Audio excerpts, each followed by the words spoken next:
So today we are going to have some more discussion on the HTML part 2.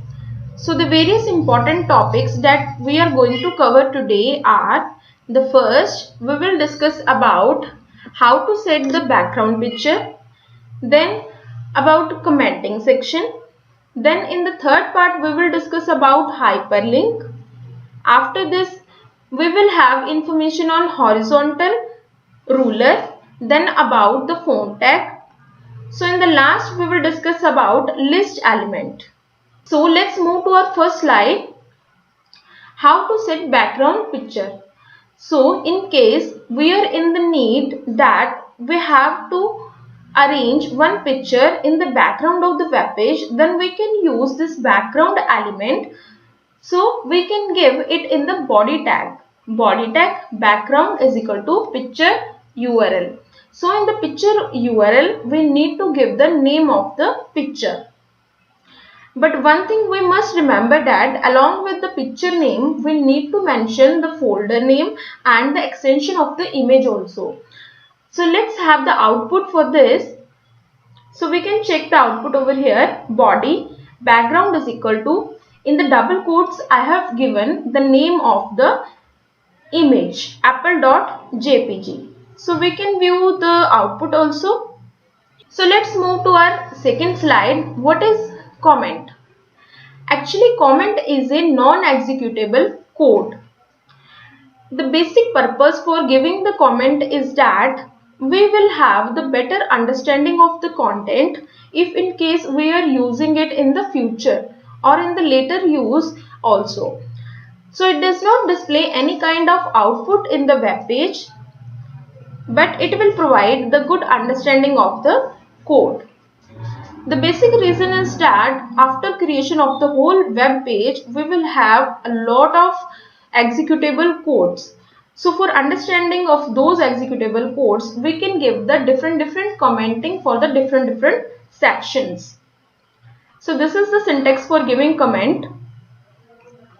So let's move to our next slide, that is about hyperlink. So as the name represents, hyperlink means that we just want to link two or more pages. If in case, let's say we just want to move from one page, one web page to another web page or any kind of website, we can use the hyperlink tag. So the tag name which is used for creating the hyperlink is that A. A is the anchor tag. So the most important thing which we must know is that it can be a text or an image also. So what is the syntax for creation of hyperlink? Here is the syntax: anchor tag, then href, that is the hyperlink reference. So here we can give the hyperlink reference, then the text.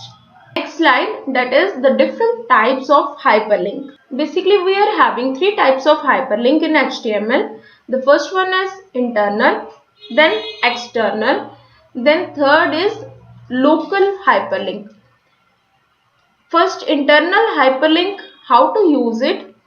If we just want to move from one web page to another web page within our website, then we can give the simple name of the web page as the syntax given over here.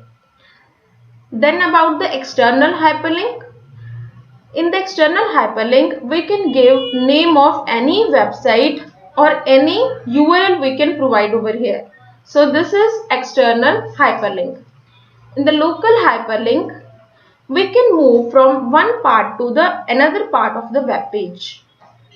So here is the syntax: anchor tag href is equal to, in the double quotes we need to give the ID of the paragraph. So I have taken bottom. So here is the syntax for local hyperlink also.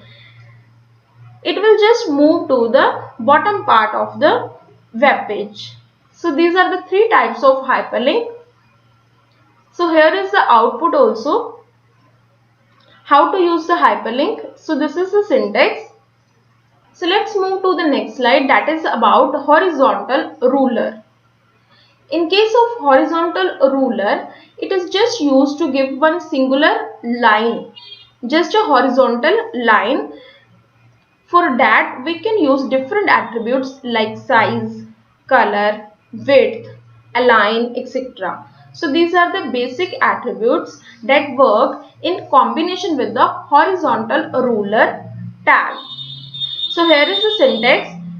HR size equal to, in the double quotes I have given 20, then width is equal to 50%, it means the half part of the web page. Then if we want to have some specific color for the horizontal ruler, we can use color attribute over here, then is equal to, in the double quotes we can give the name of the color, whatever color we want. Then as the last attribute we can give, or we can have the alignment, that is left, right or center, etc. So this is the basic syntax for creating horizontal ruler. So let's have one example. So here is the syntax and the output for horizontal ruler. So these are the some basic tags which are mostly used in creation of web page using HTML tags. So now let's discuss about font element. What is font element? Actually, if we want to have some perfect formatting effects on the fonts, then we can use the font elements. Here we can give the different attributes also, like size, color, face, etc. Face over here means that if we want to give some specific font style to the text, then we can use face attribute, like the HTML code over here for the font tag. I have mentioned the font style, that is face is equal to, in the double quotes I have given the name of the font style, like monotype cursive. We can give Times New Roman, Calibri, Calibri Light. According to the requirement we can use the font style. So let's move to the next slide and have a look on the output of font tag. So here I have mentioned one paragraph. On this particular paragraph, I have given some formatting effects with the help of font style. So this is having opening and closing tag also. So this is the output. So in the last, let's have some discussion on some MCQs related to the same topic. So the first question is, which attribute of body tag is used to set the background picture of web page? So the different options are given over here. So what is the correct answer for this particular question? So the answer number 2 is the correct answer, that is background attribute. So we can give the background attribute to set the background picture. So let's move to the next question. Which attribute of font tag is used to give the font style of the text on the web page? So we can choose for the correct answer. What is the correct answer for this question? So the option number 3 is the correct answer, that is face. Face is the particular element that work in the combination of font tag to provide the different font style, like Calibri, Times New Roman, etc. So these are the two basic questions related to the same topic that we have discussed today.